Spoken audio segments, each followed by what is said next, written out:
জয়গুরু বন্দে পুরুষোত্তমম। সকল ইষ্টপ্রাণ দাদা মায়েদের জানাই আনন্দিত জয়গুরু।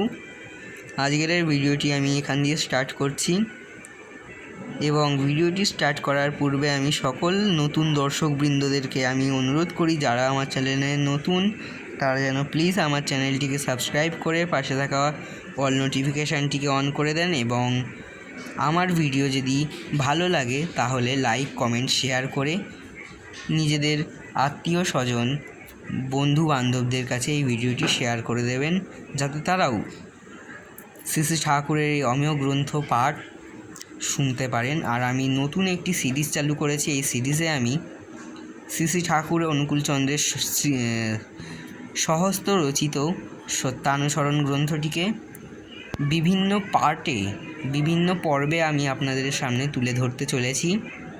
তো বেশি কথা না বাড়িয়ে ভিডিওটি শুরু করা যাক। জয়গুরু। বন্দে পুরুষোত্তমম বন্দে পুরুষোত্তমম বন্দে পুরুষোত্তমম বন্দে আর্যবৃত্তিং বন্দে মাতৃবর্গং বন্দে অহং কৃষ্টিদৈবতম বন্দে পুরুষোত্তম বন্দে পুরুষোত্তমম বন্দে পুরুষোত্তমম। ওম ব্রহ্ম পরম ব্রহ্ম কুলমালিক রাধাশ্যামী দয়ালে শ্রীচরণে কোটি কোটি প্রণাম। ব্রহ্মমার্গ প্রদর্শকম প্রেম মুক্তি বিনায়কং শান্তি শাস্তি বিধায়কং আচার্যম প্রবরং নৌমি বন্দে পুরুষোত্তমম। এবার আমি শ্রী শ্রী ঠাকুরের শ্রীহস্ত লিখিত সত্যানুসরণ গ্রন্থটি পাঠ করছি।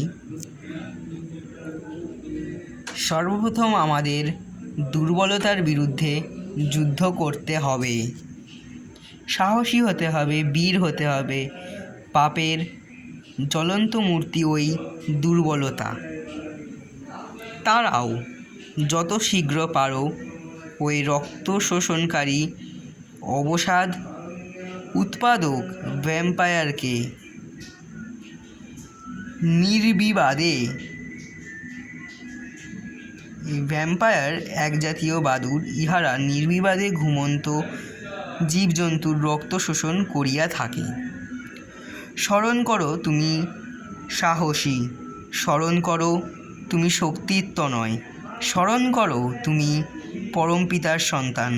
আগে সাহসী হও, অকপট হও, তবে জানা যাবে তোমার ধর্মরাজ্যে ঢোকবার অধিকার জন্মেছে। এতটুকু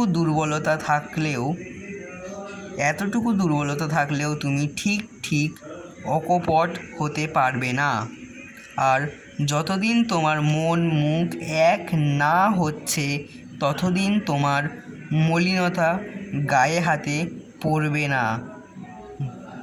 মন মুখ এক হলে আর ভিতরের গলদ জমতে পারে না।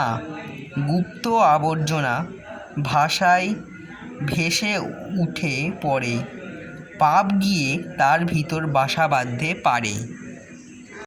হতে যাওয়াটা বরং দুর্বলতা নয়কো, কিন্তু চেষ্টা না করাই দুর্বলতা। তুমি কোনো কিছু করতে প্রাণপণে চেষ্টা করা সত্ত্বেও যদি বিফল মনোরথ হও, ক্ষতি নয়। তুমি ছেড়ো না, ওই অলমান চেষ্টাই তোমাকে মুক্তির দিকে নিয়ে যাবে। দুর্বল মন চিরকালই সন্দিগ্ধ, তারা কখনোই নির্ভর করতে পারে না, বিশ্বাস হারিয়ে ফেলেছে। তাই প্রায় রুগ্ন কুটিল ইন্দ্র প্ররবশ হয়। তাদের নিকট সারাটা জীবন জ্বালাময়, শেষে অশান্তিতে সুখ দুঃখ ডুবে যায়। কি সুখ কি দুঃখ বলতে পারে না, বললে হয়তো বলে বেশ, তাও অশান্তি, অবসাদে জীবন ক্ষয় হয়ে যায়।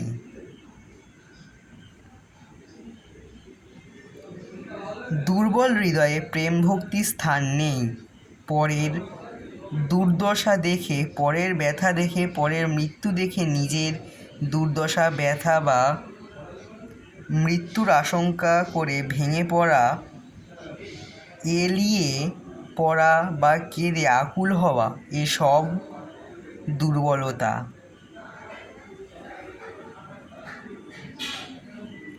যারা শক্তিমান তারা যাই করুক তাদের নজর নিরাকরণের দিকে, যাতে ওসব অবস্থায় আর না কেউ বিধ্বস্ত হয়। প্রেমের সহিত তারই উপায় চিন্তা করা। বুদ্ধদেব যা করেছিলেন ওই হচ্ছে সবল হৃদয়ের দৃষ্টান্ত। তুমি বলো না তুমি ভীরু, বলো না তুমি কাপুরুষ, বলো না তুমি দুরাশয়।